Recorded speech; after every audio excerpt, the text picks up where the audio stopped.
أعوذ بالله من الشيطان الرجيم بسم الله الرحمن الرحيم الحمد لله رب العالمين الرحمن الرحيم مالك يوم الدين إياك نعبد وإياك نستعين اهدنا الصراط المستقيم صراط الذين أنعمت عليهم غير المغضوب عليهم ولا الضالين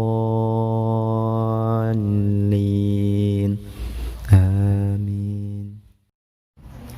Ya baik teman-teman sekalian, Bismillahirrahmanirrahim. Assalamualaikum warahmatullahi wabarakatuh. Teman-teman sekalian, bagaimana kabarnya pada hari ini? Alhamdulillah, sukses mulia, kreatif, mandiri, Allahu Akbar. Ya baik teman-teman sekalian, untuk materi fikih kita pada hari ini kita akan membahas seputar daripada sunnah-sunnah sholat ya. Pada pertemuan sebelumnya sudah kita bahas sebelumnya mengenai rukun-rukun sholat. Teman-teman masih ingat tidak rukun-rukun sholat? Rukun-rukun sholat ini ada 13. Ustadz ulang kembali ya secara singkat. Rukun-rukun sholat ada 13. Yang pertama adalah niat, yang kedua berdiri bagi yang mampu, yang ketiga takbiratul ihram, kemudian yang keempat membaca surah Al-Fatihah, kemudian yang kelima ruku', yang keenam i'tidal, yang ketujuh sujud, yang kedelapan duduk di antara dua sujud, yang kesembilan duduk tasyahud akhir ataupun tawaru'. Kemudian yang ke-10 membaca tasyahud akhir, yang ke-11 membaca sholawat, yang ke-12 mengucapkan salam, dan yang terakhir yang 13 adalah tertib. Nah, sekarang kita akan bahas bersama-sama mengenai masalah sunnah-sunnah sholat. Ya baik teman-teman sekalian, untuk sunnah-sunnah sholat ini terbagi menjadi dua ya. Sunnah sholat terbagi menjadi dua. Yang pertama adalah sunnah ab'ad, kemudian yang kedua sunnah hayat. Nah, yang pertama sunnah ab'ad, kemudian yang kedua adalah sunnah hayat. Nah, sekarang akan kita bahas satu persatu ya. Sunnah ab'ad. Apa itu sunnah ab'ad? Sunnah ab'ad adalah sunnah yang jika terlupakan melakukannya kita harus mengganti dengan sujud sahwi. Nah, sunnah ab'ad adalah sunnah yang ketika kita lupa mengerjakan sunnah tersebut maka harus digantikan dengan sujud sahwi. Sujud sahwi adalah sujud yang dilaksanakan atau dikerjakan sebelum daripada salam dan setelah daripada membaca tahiyat akhir. Setelah membaca tahiyat akhir maka nanti kita sujud sahwi, sujud 2 kali ya. Kemudian setelah itu salam. Maka sujud sebelum salam itu dinamakan sujud sahwi. Dan penyebab daripada sujud sahwi adalah tatkala kita terlupakan untuk mengerjakan sunnah ab'ad. Ketika lupa mengerjakan sunnah ab'ad maka kita harus mengganti dengan sujud sahwi. Sunnah ab'ad, sunnah ab'ad ini ada beberapa poin ya. Yang pertama sunnah ab'ad adalah duduk tasyahud awal. Sunnah ab'ad yang pertama adalah duduk tasyahud awal. Maka ketika kita lupa mengerjakan duduk tasyahud awal, berarti setelah rakaat kedua sujud ya, duduk di antara dua sujud, sujud kembali, kemudian kita langsung berdiri untuk lanjut daripada rakaat ketiga, atau diartikan dengan lupa duduk tasyahud awal, maka nanti kita harus mengganti dengan sujud sahwi ya. Yang pertama adalah duduk tasyahud awal, kemudian yang kedua membaca tasyahud awal. Membaca tasyahud awal juga sama ya. Ketika lupa membaca tasyahud awal, maka kita nanti harus mengganti dengan sujud sahwi. Semisal contohnya kita sholat berjamaah ya, sholat berjamaah, setelah itu setelah imam bangun daripada sujud yang kedua pada rakaat yang kedua atau tasyahud awal ya, kemudian kita juga mengikuti tasyahud awal di belakangnya ya. Tetapi dalam posisi tasyahud awal kita, meskipun kita dalam keadaan duduk tasyahud awal, tapi kita tidak membaca tasyahud awal. Semisal kita hanya diam dan ya diam lah ya. Maka sampai daripada imam berdiri rakaat ketiga dan kita pun berdiri rakaat ketiga, maka kita nanti harus mengerjakan sujud 2 kali setelah tahiyat awal, tahiyat akhir sebelum daripada salam, sebagai pengganti daripada pembacaan tasyahud awal kita yang terlupakan. Seperti itu ya. Duduk tasyahud awal, membaca tasyahud awal, kemudian yang ketiga membaca kunut pada sholat subuh, menurut sebagian ulama. Jadi ketika kita tidak membaca kunut di rakaat kedua pada sholat subuh, maka kita harus mengganti doa kunut kita yang terlupakan dengan sujud sahwi. Seperti itu ya. Ini menurut sebagian pendapat ulama. Kemudian yang keempat adalah membaca sholawat untuk Nabi SAW setelah membaca tasyahud awal. Contoh semisal kita membaca tasyahud awal ya. Setelah membaca tasyahud awal, tapi kita tidak membaca daripada sholawat ke atas Nabi SAW. Maka nanti dengan sebab ketidakbacaan sholawat kita, maka digantikan dengan sujud sahwi. Kemudian yang berikutnya adalah membaca sholawat untuk keluarga Nabi SAW setelah membaca tasyahud akhir. Jadi ketika di dalam tasyahud, ini kan ada pembacaan daripada tasyahud, Allahumma sholli ala sayyidina Muhammad wa ala ali sayyidina Muhammad. Jadi pembacaan daripada tasyahud akhir adalah salah satunya pembacaan sholawatnya di dalam tasyahud, Allahumma sholli ala sayyidina Muhammad wa ala ali sayyidina Muhammad. Nah, ketika kita lupa mengenai membaca wa ala ali sayyidina Muhammad, yakni pembacaan sholawat kita ke atas keluarga Nabi SAW, maka nanti digantikan dengan sujud sahwi ya. Semisal ya tadi seperti tadi contohnya ya, Allahumma sholli ala sayyidina Muhammad. Nah, tetapi tidak melanjutkan atau memberi sholawat kepada keluarga Nabi, wa ala ali sayyidina Muhammad. Nah, itu tidak dibaca, maka nanti digantikan dengan sujud sahwi. Nah, seperti itu ya. Kemudian yang terakhir adalah berdiri ketika kunut. Ini juga sama ya. Sama mengenai pendapat menurut sebagian ulama. Jadi ketika kita tidak berdiri ketika kunut, maka nanti digantikan dengan cara sujud sahwi. Nah, satu ulang lagi ya. Sunnah ab'ad ini ada 6. Yang pertama adalah duduk tasyahud awal, kemudian membaca tasyahud awal, kemudian membaca kunut pada sholat subuh menurut sebagian ulama, kemudian yang keempat membaca sholawat untuk Nabi SAW, yang kelima membaca sholawat ke atas keluarga Nabi SAW, yang keenam adalah berdiri ketika kunut. Ini juga sama menurut sebagian ulama, pendapat sebagian ulama. Sunnah ab'ad sudah ya. Sekarang kita lanjut masuk ke sunnah hayat. Apa itu sunnah hayat? Sunnah hayat adalah sunnah yang ketika kita lupa melakukannya, sengaja atau tidak sengaja, maka kita tidak perlu melakukan daripada sujud sahwi. Satu ulang lagi. Sunnah hayat adalah sunnah yang ketika kita tidak mengerjakannya, maka kita tidak perlu melakukan sujud sahwi. Seperti itu ya teman-teman. Ya baik teman-teman sekalian, untuk sunnah hayat ini poinnya ada banyak ya. Ada 18 daripada poin-poin sunnah hayat. Ya, sekarang akan kita bahas satu persatu ya. Yang pertama adalah mengangkat kedua tangan ketika takbiratul ihram, ketika akan ruku, bangkit daripada ruku, dan akan berdiri ketika tasyahud awal, ataupun akan berdiri tatkala selesai tasyahud awal. Jadi ketika kita mengerjakan takbiratul ihram, kemudian akan ruku, kemudian bangkit dari ruku dan berdiri dari tasyahud awal, maka disunnahkan untuk mengangkat kedua tangan kita ya. Takbiratul ihram kita angkat kedua tangan kita. Nanti setelah kita akan mengerjakan daripada ruku, kita angkat kembali tangan kita, dan berdiri dari ruku angkat lagi tangannya. Kemudian nanti ketika berdiri dari tasyahud awal, kita angkat lagi tangannya. Seperti itu ya. Nah, itu disunahkan di dalam sholat dan termasuk daripada sunnah hayat. Kemudian yang berikutnya adalah tangan kanan memegang tangan kiri dan meletakkan di atas dada.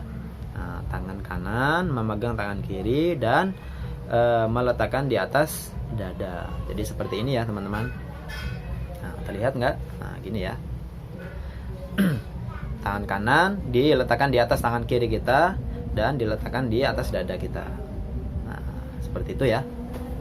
Kemudian poin berikutnya adalah membaca doa iftitah. Nah, jadi setelah takbiratul ihram, setelah itu kita membaca doa iftitah, yang insya Allah nanti pembacaan doa iftitah akan kita bahas di pertemuan berikutnya ya. Untuk hari ini kita akan mengenal poin-poinnya saja mengenai sunnah-sunnah hayat. Kemudian yang berikutnya adalah membaca ta'awudz dan basmalah ketika membaca surah Al-Fatihah dan membaca surah lain. Jadi ketika kita membaca surah Al-Fatihah ya, setelah takbiratul ihram, membaca doa iftitah, setelah itu masuk ke surah Al-Fatihah. Maka sebelum masuk ke ayat pertama dari surah Al-Fatihah, kita disunahkan untuk membaca ta'awudz terlebih dahulu ya. A'udzubillahi minasyaitonirrajim. Bismillahirrahmanirrahim. Alhamdulillahirabbil alamin dan seterusnya. Al-ayah. Seperti itu ya. Dan pembacaan ta'awudz di dalam membaca surah Al-Fatihah dan surah lain ini termasuk daripada sunnah hayat. Nah, seperti itu ya. Kemudian mengucapkan amin ketika selesai membaca surah Al-Fatihah. Ketika kita selesai membaca surah Al-Fatihah, baik posisi kita sebagai makmum ataupun sebagai imam, ataupun sebagai seorang yang sholat munfarid atau sholat sendiri, maka setelah selesai membaca ayat terakhir dari surah Al-Fatihah, maka disunnahkan untuk membaca amin. Seperti itu ya. Kemudian poin berikutnya adalah membaca surah atau ayat Al-Quran setelah membaca surah Al-Fatihah. Jadi setelah membaca surah Al-Fatihah, maka kita disunahkan untuk membaca surah lain ya, baik surah-surah pendek ataupun ayat-ayat yang terkandung di dalam surah-surah yang panjang. Seperti itu ya. Kalau hafalannya sudah banyak, maka lebih dianjurkan kembali ya, lebih dianjurkan lagi untuk membaca daripada surah-surah panjang meskipun tidak satu surat. Semisal surah Al-Mulk ayat 1 sampai 12, kemudian rakaat kedua ayat 13 dan seterusnya, untuk sekaligus memurojaah ya. Kemudian kalau hafalannya sedikit, maka bisa dibaca surah-surah pendek di juz 30. Seperti itu ya. Dan itu termasuk daripada sunnah hayat. Kemudian poin berikutnya adalah membaca takbir ketika akan ruku, sujud dan bangkit daripada sujud. Jadi ketika kita ingin ruku, kita baca takbir Allahu Akbar. Kemudian ketika sujud juga kita membaca takbir, bangkit daripada sujud membaca takbir. Seperti itu ya. Nah, kemudian untuk poin daripada sunnah hayat berikutnya adalah membaca Sami Allahu liman hamidah. Sami Allahu liman hamidah ketika tidak ya. Jadi ketika selesai daripada ruku kemudian berdiri, maka yang kita baca itu bukan takbir ya. Setelah ruku kita berdiri Allahu Akbar. Nah, tidak seperti itu. Tapi kita membaca Sami Allahu liman hamidah. Rabbana walakal hamdu. Nah, seperti itu ya. Kemudian poin berikutnya adalah berdoa ketika duduk di antara dua sujud. Ketika kita sujud yang pertama, kemudian kita duduk di antara dua sujud, maka di posisi duduk di antara dua sujud kita disunahkan untuk membaca doa duduk di antara dua sujud. Dan untuk doanya nanti akan kita bahas sama-sama ya, mungkin di pertemuan selanjutnya ya, sekaligus membahas mengenai doa iftitah. Kemudian poin berikutnya adalah duduk sebentar setelah bangun dari sujud kedua sebelum berdiri untuk rakaat selanjutnya. Duduk sebentar setelah bangun dari sujud kedua sebelum berdiri untuk rakaat selanjutnya. Ustadz berikan semisal contoh ya. Semisal contoh, teman-teman mengerjakan rakaat pertama, kemudian ruku, kemudian i'tidal, kemudian teman-teman sujud. Setelah itu duduk di antara dua sujud, kemudian sujud lagi ya, sujud yang kedua. Nah, ketika bangkit untuk mengerjakan daripada rakaat kedua, maka disunahkan teman-teman duduk sejenak ya. Jadi duduk dulu, setelah itu baru bangkit. Jadi setelah sujud, setelah meletakkan kepalanya di tempat sujud, ketika bangun ke rakaat kedua jangan langsung berdiri ya. Jangan langsung berdiri, tapi duduk sejenak. Setelah itu baru berdiri. Itu dinamakan duduk istirahat, duduk istirahat. Nah, seperti itu ya. Dan itu termasuk daripada sunnah hayat. Nah, insyaallah mudah ya. Kemudian poin berikutnya di dalam sunnah hayat adalah membaca doa setelah membaca sholawat kepada Nabi Muhammad SAW. Untuk doa-doanya macam-macam ya. Untuk doanya macam-macam. Dan untuk pembacaan doa setelah memberikan sholawat kepada Nabi SAW dan keluarganya, nanti nanti akan kita bahas sama-sama ya mengenai pembacaan doa tahiyat. Kemudian poin berikutnya adalah membaca salam kedua. Membaca salam kedua. Jadi setelah pembacaan tahiyat selesai, doa tasyahud akhir selesai, maka nanti teman-teman mengucapkan salam yang pertama. Kemudian untuk mengucapkan salam yang kedua, ini hukumnya adalah sunnah dan termasuk daripada sunnah hayat. Seperti itu ya. Kemudian poin yang berikutnya adalah menoleh ke kanan dan ke kiri hingga pipi kanan kelihatan dari belakang ketika mengucapkan salam. Nah, jadi ketika kita mengerjakan salam ya, setelah membaca tasyahud akhir salam, maka tidak boleh hanya sekedar melirik saja. Nah, itu nggak boleh ya. Nah, itu kurang maksimal. Jadi ketika kita mengerjakan daripada salam itu harus maksimal atau betul-betul terpenuhi daripada tata cara mengucapkan salamnya ya, karena salam itu sebagai penutup daripada sholat kita ya. Jadi ketika kita salam, itu diusahakan pipi kanan kita itu terlihat oleh orang yang di belakang kita ya. Begitu juga pipi kiri kita ya. Jadi harus betul-betul seperti ini. Assalamualaikum warahmatullahi. Assalamualaikum warahmatullahi. Nah, seperti itu ya. Jadi kalau hanya sekedar melirikkan mata saja, Assalamualaikum warahmatullahi, Assalamualaikum warahmatullahi. Nah, itu tidak maksimal atau tidak sempurna. Nah, seperti itu ya. Kemudian poin berikutnya adalah sujud sahwi adalah sujud 2 kali sebelum salam karena sebab-sebab yang telah disebutkan. Poin berikutnya adalah membahas mengenai pengertian daripada sujud sahwi ya. Sujud sahwi sudah kita bahas sebelumnya ya. Sujud sahwi adalah sujud yang dilakukan dengan 2 kali sujud dan letaknya ada pada setelah membaca tasyahud akhir dan sebelum salam. Jadi pertengahan ya. Kemudian sujud sahwi adalah sujud 2 kali sebelum salam karena sebab-sebab berikut. Yang pertama adalah lupa melakukan tasyahud awal atau lupa membaca tasyahud awal. Yang kedua lupa membaca kunut menurut sebagian ulama. Yang ketiga kelebihan rakaat, ruku atau sujud. Kemudian yang keempat ragu terhadap jumlah rakaat sholat yang dikerjakan. Saya ulang lagi, sujud sahwi adalah sujud yang dilakukan dengan 4 sebab. Yang pertama adalah lupa melakukan tasyahud awal atau lupa membaca tasyahud awal. Yang kedua lupa membaca kunut menurut sebagian ulama. Yang ketiga kelebihan rakaat ruku atau sujud ataupun rakaat. Kemudian yang berikutnya yang keempat adalah ragu terhadap jumlah rakaat sholat yang telah dikerjakan. Seperti itu ya teman-teman. Ya baik teman-teman sekalian, mungkin sampai di sini dulu pembahasan materi fikih kita pada hari ini. Semoga Allah Subhanahu wa taala memberikan kefahaman kepada kita terhadap materi-materi fikih yang sudah kita pelajari sama-sama ya. Baik, mungkin itu saja dari Ustadz. Mohon maaf bila ada kekurangan. Wabillahi taufiq wal hidayah. Wassalamualaikum warahmatullahi wabarakatuh.